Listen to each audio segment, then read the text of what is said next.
July 1st, just a couple of weeks ago, Councilman Koretz is the newest member of the Los Angeles City Council, elected to represent the people of the 5th District.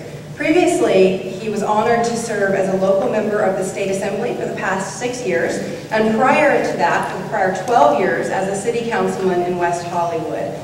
As a child of a Holocaust survivor, he was raised with a deep sense of responsibility to help heal the world and to leave it a better place than he found it, which is something I'm sure we can all identify with.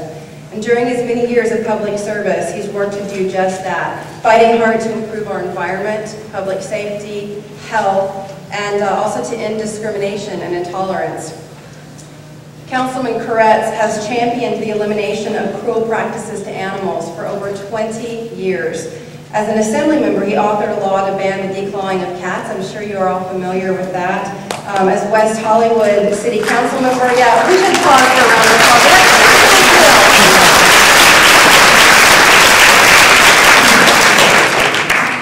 As West Hollywood City Councilmember, he created the City of West Hollywood's Animal Task Force, and he authored an ordinance preventing landlords from evicting seniors and the disabled for having companion animals in their homes. I think that also deserves to be acknowledged.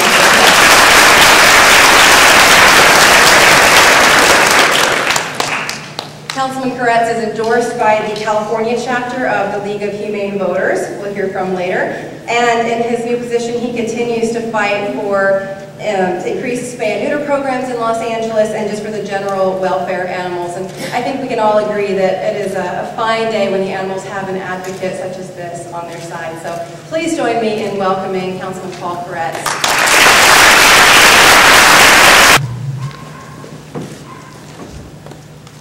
Well, thank you. It's great to be here and welcome, especially to those of you who are attending their first conference. I've had a chance to speak at a few of them over the years, but never before as an LA City Council member. This is actually...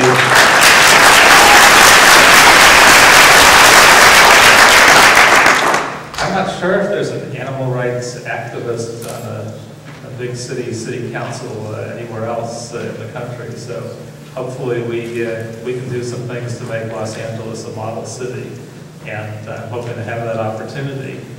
Now, some of you may be aware the legislature actually just passed a law specifically targeted at me, I believe. In some ways I should be flattered, but in others not so much, which actually would ban local cities from regulating cruel practices in their cities. It was specifically targeted as a response to my former city, where I was on the city council years ago, West Hollywood, banning declawing of all cats, and my introducing legislation to do the same, which ultimately passed in a weakened form. So California actually banned the declawing of exotic animals, lions and tigers, and those who are often the most crippled by such activities. But we weren't able to pass declawing statewide. Now, the folks in the legislature know me, and they know that as soon as I got elected to the city council, I would be looking to take those kinds of actions. So, and certainly, while West Hollywood set a great example, a big city like Los Angeles banning declawing and other cruel practices would really make some folks sit up and take notice. Now, I believe that the legislation may not go into effect until the end of the year. So I may have 5 months to really rush and get my colleagues to do things more quickly than I might have otherwise planned. But I'm hoping to undertake bans on declawing of cats, possibly bans on cropping dogs' ears and docking their tails, and other cruel practices that are sometimes engaged in by veterinarians who were the leading sponsors of this legislation. So watch LA for the next few months. We'll see if we can do some really great things.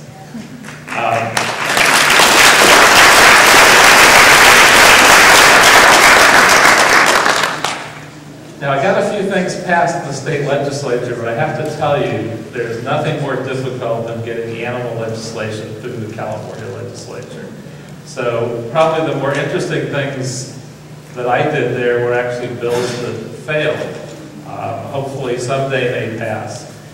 The one that I thought was the most obvious no-brainer, and 70% of Californians, according to a survey, agree with me, but yet it didn't pass, was a bill to ban hunting bears with dogs, chasing them up trees, and shooting them at point-blank range, which is currently allowed in the state of California. I brought that to the legislature, went to its first committee, which was Water, Parks, and Wildlife. I didn't realize at the time that's not exactly the most animal-friendly committee. If any of you have done lobbying of the legislature, you certainly would know that. It's got the makeup of it is a little better now. I thought it had, I believe it had 21 members. I thought it might get 8 votes, 9 votes, maybe have a chance to pass it. So I came to the committee hearing and I looked around. Normally, there are about 500 seats on 2 levels. The upper level, usually there's one person that wants to get away from everybody else, and a handful of people in the audience, 20, 30 people. We had every one of 500 seats taken by big, burly hunters wearing fatigues, possibly armed. We were never quite certain. They also visited some of the assembly members in their offices prior to that, and they were very intimidated. When we started the hearing, they all stood up as a group and stood like this and never moved from that position until the bill had its hearing. I was surprised, although in retrospect I shouldn't have been, that the bill got 3 votes, and in fact failed to get the votes of several people that normally author animal legislation. But they were all completely intimidated by this group, and that's the kind of things that we faced. In California, to really get a good piece of animal legislation through, you often have to put it on the ballot. And of course, we were successful in putting Proposition 2 on the ballot and passing it.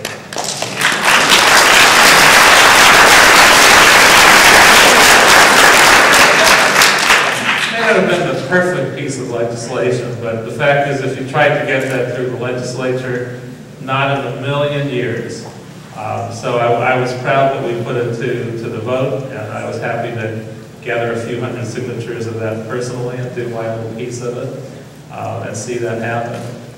I've done other kinds of legislation that, again, you would think would be intuitive and would pass pretty easily. I did a resolution to call on the federal government to halt the practice of shooting wolves from airplanes and helicopters. A practice which, in addition to being obviously cruel, often only wounding the animals, but also studies found it actually did reduce the population. They tended to reproduce more quickly, and so it was just a break-even. So we were, and I'm sure still are, engaging in the completely pointless shooting of wolves from the air. And in fact, it was also a problem for humans because these planes crash every once in a while with people trying to go too low, trying to shoot the wolves, and then crashing into a low-hanging tree. One of the stupidest practices I had ever heard of, but yet a difficult one, and one that I hope someday will pass at the federal level, but just not yet. Now, as an LA City Council member, I'm going to have a lot of opportunities to try to get some good things done. Hopefully, I can convince a few of my colleagues to revisit a cruel and stupid decision that they made not long ago to keep one very sad elephant in the LA Zoo at a cost to expand the exhibit of, I believe, $42 million. At a time when the city is laying off hundreds of employees and is $1 billion short, we're paying for the privilege of keeping this elephant very miserable. And I was stunned that the city council agreed to continue it, but now that I'm there, I'll give it my best shot to change that. Also, unfortunately, in the last couple of years, the number of animals euthanized has been going up. I believe it's gone up by around 20%. This is certainly not a good thing. And my goal, on the other hand, I don't know how many of the hopefully 12 years that I would get the maximum time on the city council. Hopefully it won't take that long, but I want to see us become a city with a no-kill shelter system.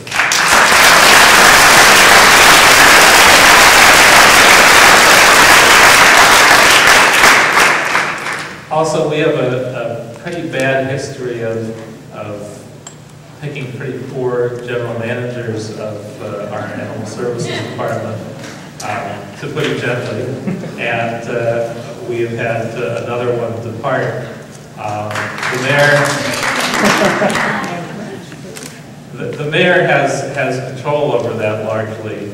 I'm going to try to see if I can insert myself into the process and try to bring animal activists to the table to help pick the next person, so we don't have this constant problem of picking people that do a terrible job and don't move the ball forward dramatically in the right direction.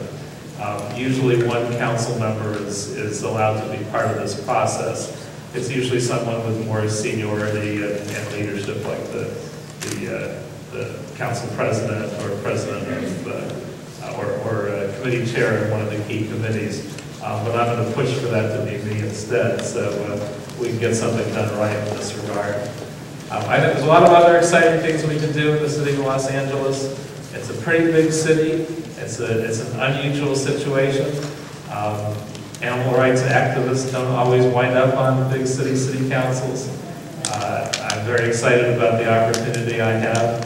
And even more unusual, the animal rights community put me over the top.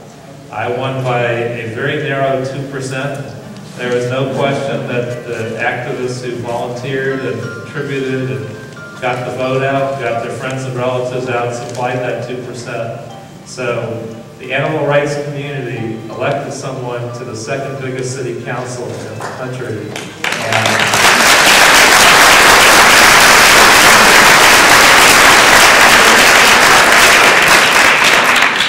And I promise you that I'm so honored by that, and that is an opportunity I will not squander in the next 12 years.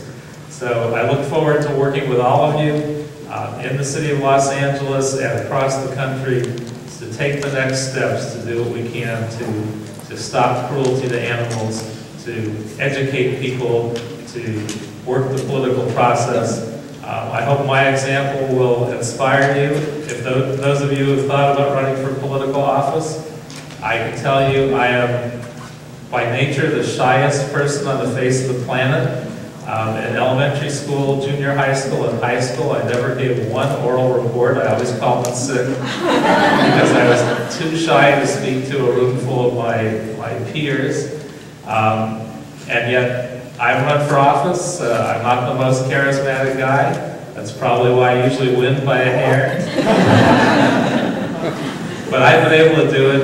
If I could do it, you could do it. So if you're thinking about it, take the plunge and do it. Otherwise, do whatever you can as activists. Help educate people. Help elect the right people. We're going to do some great things in the years to come. Thank you all for being here.